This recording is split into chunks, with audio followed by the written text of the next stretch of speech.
এখন আমি আসলাম বোলপুরে সরুল রাজবাড়িতে। আর আমি কিছু জানি না, এখানটায় একটা টোটো দাদা ছিল, ওনাকেই জিজ্ঞেস করেছি। এটা 250 থেকে 300 বছরের রাজবাড়ি। এখানটায় থাকতো সরকার বাড়ির রাজবাড়ি। এই সরকার বাড়ি না ভুল কি বললেন দাদা? সরকার বাড়ি। তো যাই হোক, সরকার বাড়ি এই হচ্ছে রাজবাড়ি।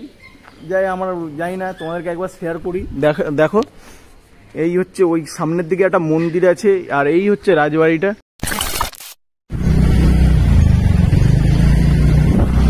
হ্যালো গাইস, গুড মর্নিং, শুভ সকাল। আশা করি তোমরা সবাই ভালো আছো। তো আমিও খুব ভালো আছি।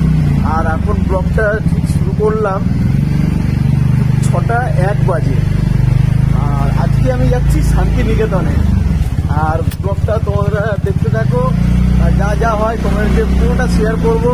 আর এখন আমাকে গিয়ে সকালবেলায় গাড়ি নিতে হবে, মানে গাড়ির চাবিটা নিতে হবে পার্টির বাড়ির থেকে। তারপর গাড়িটা গ্যারেজে নিয়ে তারপর ওনাদের নিয়ে তো একদম শান্তিনিকেতন। আর যদি রাস্তার মধ্যেখানে সময় পাই তোমাদের সাথে কথাবার্তা বলবো। তো চলো ব্লগটা দেখতে থাকো।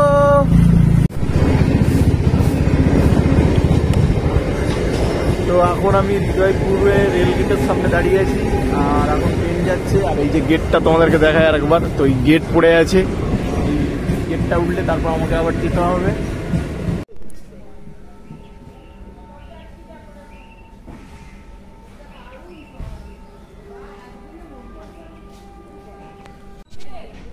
তো গাইস, ফাইনালি এখন আমরা চলে এসেছি রেসর্টে। আর এখন ঘড়ির কাঁটায় ঠিক 1টা বাজে। আর তোমাদের সাথে ঠিক সকালবেলা তোমাদের সাথে কথা বলছিলাম।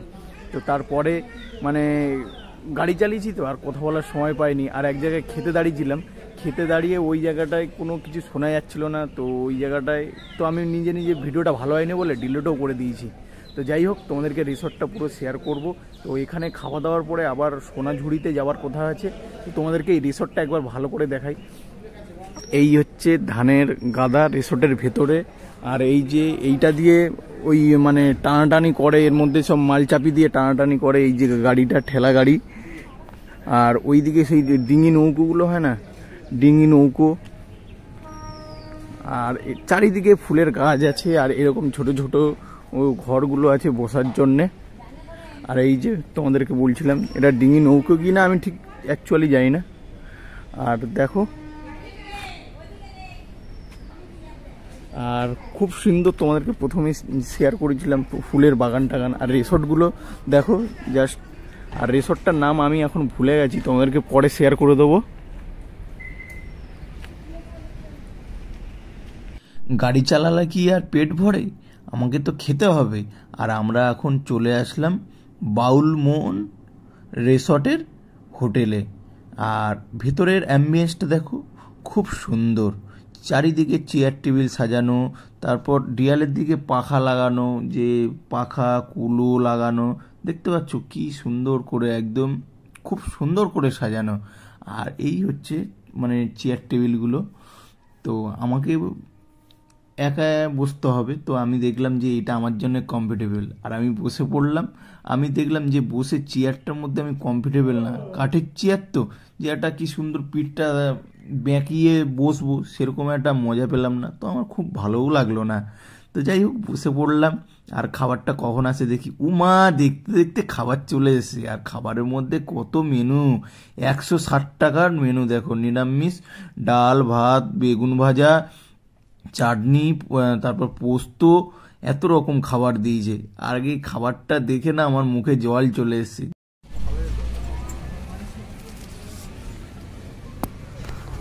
তো গাইস, দুপুরের খাবার দাবার হয়ে গেছে। আর এখন আমি চলে আসলাম প্রকৃতি ভবন, বিশ্বের অন্যান্য প্রকৃতি মিউজিয়াম। আর ওনাদের বলতে যারা আমার পার্টি, ওনাদেরকে সোনাঝুরি হাটে ছেড়ে দিয়ে আসলাম। আর আমি ভাবছিলাম যে ওনাদের কাছে যাও, ওনাদের কাছে না, আমি একা একাই ঘুরবো। তো কি হলো না, ওখানে তো গাড়ি রাখতে দেয় না, নো পার্কিং বলে। আর আমি মানে পার্কিং দূরে, তার জন্য আমি ভাবলাম যে আর একটু দূরে চলে আসি, বেকার পার্কিংটাও বেঁচে যাবে। আর বেকার তো যেতে পারবো না, আর তোমাদেরকে ভালো কিছু শেয়ার করতে পারবো না। তো আমি এখন এইখানটায় চলে আসলাম, প্রকৃতি ভবনের মিউজিয়ামটা যাবো না ভেতরে, এখানে ফ্রি পার্কিং বলে দাঁড়িয়ে গেলাম। আর এই হচ্ছে গাড়ি, ঠিক আছে, তো তোমাদেরকে শেয়ার করে দিই। আর ওই পারে খাল আছে, কিন্তু খালে জল নেই, দেখো পুরো শুকনো খাল। হেঁটে পার হয়ে যাওয়া যাবে। আর কালকের যে বৃষ্টি পড়েছে সেই বৃষ্টি কি সুন্দর ঠান্ডা ঠান্ডা ছিল, আর আজকে আবার সেই গরম গরম হয়ে গেছে। আর তোমাদেরকে ভালো কিছু কি শেয়ার করতে পারলাম না, যতটুকু পারলাম এইটুকুনি শেয়ার করলাম। আর এইটা দেখো, এইটা সামনে দিয়ে দেখালে আরো হয়তো বেশি ভালো হতো, কিন্তু আমি ওইদিকে যাচ্ছি না।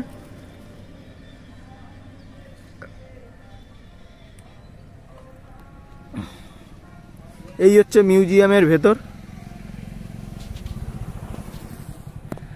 আর যদি পারি তো আমি তোমাদেরকে সোনাঝুরি হাটটা শেয়ার করব। Hello guys, good evening. এখন আমি আসলাম বোলপুরে সরুল রাজবাড়িতে। আর আমি কিছু জানি না, এখানটায় একটা টোটো দাদা ছিল, ওনাকেই জিজ্ঞেস করেছি এটা 250 থেকে 300 বছরের রাজবাড়ি। আর উনি জানে কিনা জানি না, আমিও এটা জানি না, ঠিক আছে, ওনার দিয়েই আমার জিজ্ঞেস করা। আর এইখানটায় থাকতো সরকার বাড়ির রাজবাড়ি। এই সরকার বাড়ি না ভুল কি বললেন দাদা? সরকার বাড়ি। তো যাই হোক, সরকার বাড়ি এই হচ্ছে রাজবাড়ি। যাই আমরা জানি না, তোমাদেরকে একবার শেয়ার করি। দেখো এই হচ্ছে ওই সামনের দিকে একটা মন্দির আছে, আর এই হচ্ছে রাজবাড়িটা। এটা ভালো রক্ষণ করা হয়েছে। আর ভেতরে ক্যামেরা এলাও নেই, তো তোমাদেরকে ভেতরে কিছু শেয়ার করতে পারলাম না। তো আমি ভেতরে গিয়ে দেখে আসি। আর তোমাদের যদি দেখার ইচ্ছা হয় তো তোমরা এইখানটা রাজবাড়িতে আসতে পারো, সরুল রাজবাড়ি। তো এখানে এসে ঘুরবে, দেখবে কেমন কি, ঠিক আছে। আর আমার ঠিক আছে সেই কথাটা আবার বেরিয়ে আসলো। তো যাই হোক, ব্লগটা দেখতে থাকো, আরও কি হয় না হয় তোমাদেরকে শেয়ার করব। আর একবার দেখে নাও, আমি এইবার ওই গেট দিয়ে ভেতরের দিকে ঢুকবো। এই যে গেটটা। সারাদিন অনেক গাড়ি চালানোর পরে এখন ঘড়ির কাঁটা বাজে 1:45, আর বাইরে পড়ছে বৃষ্টি।